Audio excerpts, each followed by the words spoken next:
deuxième sujet qui est important, c'est Sarkozy, commentateur politique, qui a commenté évidemment le bilan de François Hollande, mais plus généralement la France.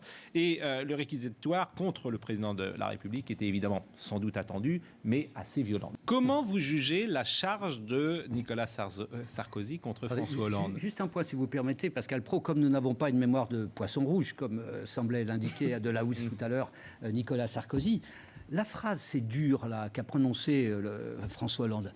Nicolas Sarkozy avait prononcé exactement la même au bout d'un an et demi d'exercice du pouvoir, après avoir expliqué que être président, c'était très facile. Comme Hollande. C'est exactement comme Hollande. Mais on lui était tous tombés dessus à ce moment-là, Nicolas Sarkozy. Et là, maintenant, il retourne contre François Hollande. Ce qui est quand même, pardon, et je terminerai d'un mot, quand même, vous avez oublié qu'il a commencé par dire « je ne vais pas tomber dans la caricature ». Or, la situation qu'il a présentée de la France, qui allait entraîner l'Europe dans la faillite totale, plus la violence qui allait tourner quasiment à l'émeute généralisée, heureusement qu'il n'a pas fait dans la caricature, parce que s'il avait fait dans la caricature, je ne sais pas ce qu'il aurait décrit. Eh ben moi, je ne suis pas d'accord avec toi. Eh bien, tant mieux. Et exactement comme Hollande, d'ailleurs. Je trouve qu'on a des présidents qui sont devenus d'excellents commentateurs. Ils n'agissent plus beaucoup.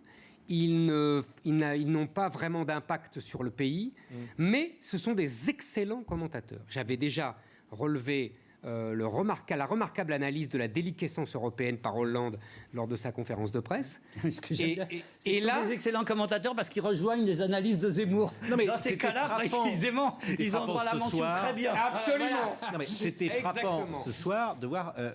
que souvent c'était un commentaire de la situation. Mais oui, mais Hollande c'était la même chose. Non, plaisanterie mise à part. Oui. Là, il a fait une analyse acerbe de la situation, mais pas fausse. Quand il dit ils ont passé 2 ans à supprimer les mesures que j'avais prises parce que je les avais prises, il a raison. C'était ridicule. Non, je n'ai pas cité ça. J'ai cité la France va entraîner l'Europe dans la faillite. Je pense que c'est quand il dit, c'est sa meilleure formule. Oui, quand il dit en 2008, il dit c'est le monde qui est tombé sur la France et en 2014 c'est la France qui risque d'entraîner l'Europe dans la catastrophe. C'est ce que pensent les autres Européens, même si c'est pas vrai. C'est ce que pensent les Allemands, c'est ce que pensent les Italiens. Je suis désolé. C'était pas faux. Et quand il dit qu'il y a une colère froide, une colère c'était le cas folle déjà des gens sous son règne. Contre, oui, mais ça monte. C'est pire que sous son règne. Et quand il dit ça, et quand il dit que ça peut nous mener à des troubles, à des émeutes, etc., on a vu avec les agriculteurs de Morlaix, on avait vu avec les bonnets rouges, on peut voir ça. Demain, je suis désolé, il a raison. Il était ministre de l'Intérieur, on a vu aussi des émeutes dans les banlieues. Enfin, oui. Je veux dire, mais je ne dis pas que c'est que sous Hollande. Je veux dire, c'est pas Hollande qui. Je ne dis pas que c'est que sous Hollande, Nicolas. C'était aussi sous lui. Mais là, je trouve que non, son commentaire était pertinent. La question qu'on pouvait poser, c'est comment vous avez trouvé la charge contre François Hollande ? Vous la trouvez forte, très forte ? Mais elle est comme le. Comment dire ? Elle est à la hauteur de ce que pensent les gens. Les gens détestent Hollande, il faut, Nicolas, que tu te le mettes dans le crâne. Et que ce n'est pas seulement les sondages. Les gens lui en veulent à mort. D'ailleurs il faudrait... Les gens est un concept assez fumeux. Il y a une partie des gens, il y a une partie de la droite, il y a une partie de la gauche qui est désappointée, il y a une autre partie qui est à 13% de popularité, ça veut dire que toute la France te déteste. Excuse-moi. Non, c'est une partie de la France, sans doute. Moi, je suis très frappé d'une chose. Vous êtes plus fort pour attaquer en tout cas Nicolas Sarkozy que pour défendre François Hollande. Non, mais il y a une phrase il y a une chose qui me frappe beaucoup. Comment ce type, François Hollande, qu'on connaît, Nicolas et moi, depuis 25 ans, qui est sympathique, drôle, intelligent, comment ce type, en 2 ans, se fait détester par toute la France. Non, il faut quand même se poser une question. Mais parce qu'il n'a pas de... Non, mais 13%, ça ne veut pas dire qu'il est détesté. Ça veut dire qu'il y a une partie de la France qui est désappointée, une autre partie qui effectivement le déteste, une autre partie qui est en colère, etc. C'est la détestation. Il est détesté. Il y a une partie, je le reconnais tout à fait, je dirais, à juste titre, parce qu'ils ont le sentiment d'avoir été floués. Parce qu'il n'y a pas de résultat, c'est assez simple. Non, ce n'est pas seulement ça. C'est pas de l'ordre de la détestation généralisée. Vous recyclez les éléments de langage de l'Élysée. C'est pas suffisant. Je pense que c'est très compliqué. Ça me tombe dessus. C'est très compliqué. Mais je pourrais dire la même chose pour Nicolas Sarkozy.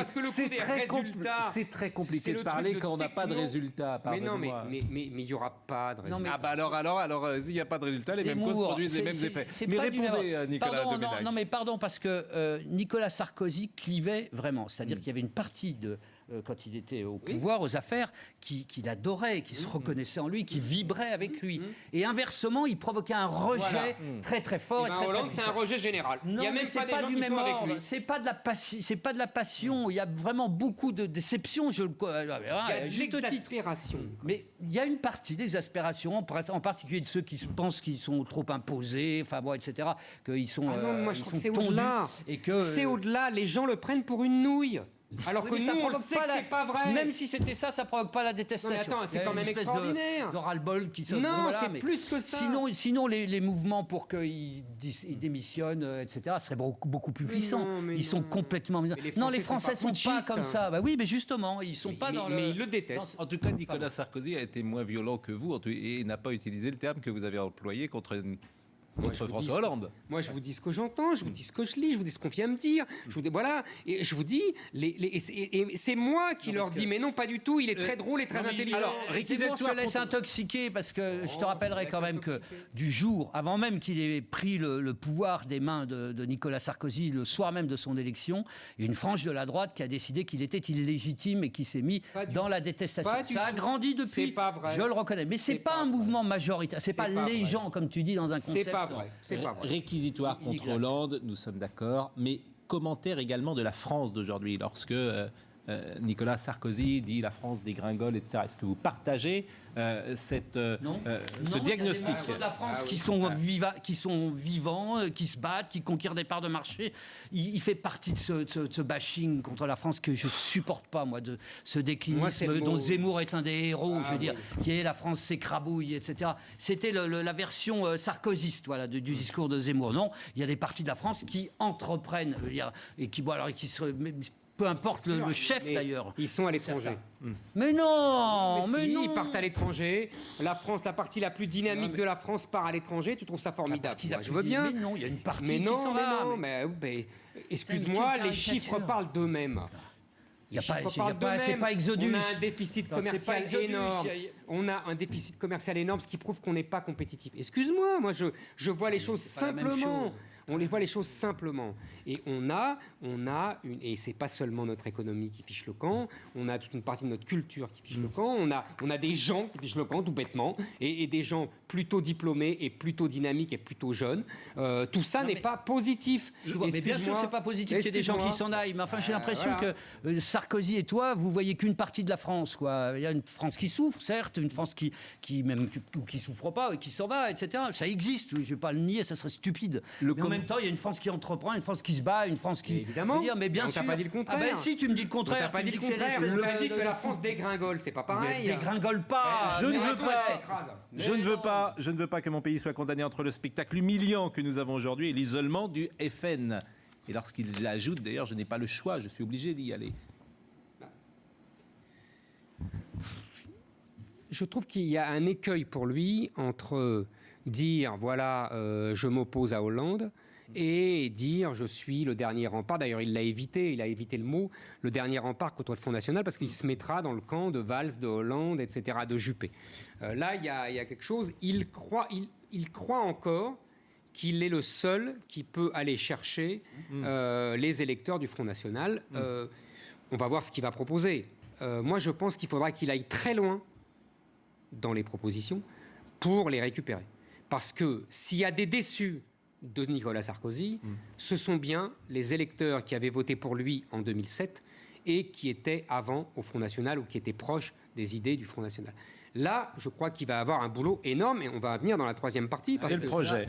Là, le problème, c'est que moi, je ne doute pas un instant de l'amour de la France de Nicolas Sarkozy. Pareil pour Éric Zemmour, je trouve qu'il l'aime mal. Il l'aime rétréci, déglingué. Enfin bon, c'est pas la France qui est conquérante. Mais si vous faites ce diagnostic-là, Zemmour, lui, il est logique. Il dit, bon, bah, c'est simple, il faut se replier sur soi-même, virer les étrangers, et puis il imagine que par miracle, à ce moment-là, on reconstituera une force créatrice. Je ne sais pas où on va la trouver, mais enfin, c'est au moins là-dessus. Mais vous écoutez Sarkozy dans cet apocalypse qu'il nous décrit, et vous vous dites, alors, il va me proposer des remèdes, mais alors, ouf, ça va dépoter. Que dalle. Eh ben, ça va rien. Ça va être. Je sais pas, vous avez peut-être vu, à part le Non, mais- référendum. Attends, ça c'est un truc. Alors, ça va être naturellement. C'est pas de quoi se faire se lever les masses et les forces françaises qui sommeillent ou qui sont en dégringolade, comme le disait Zemmour. Hein. Ça va être Et Sarkozy. naturellement la troisième partie qu'on va aborder. Ça va être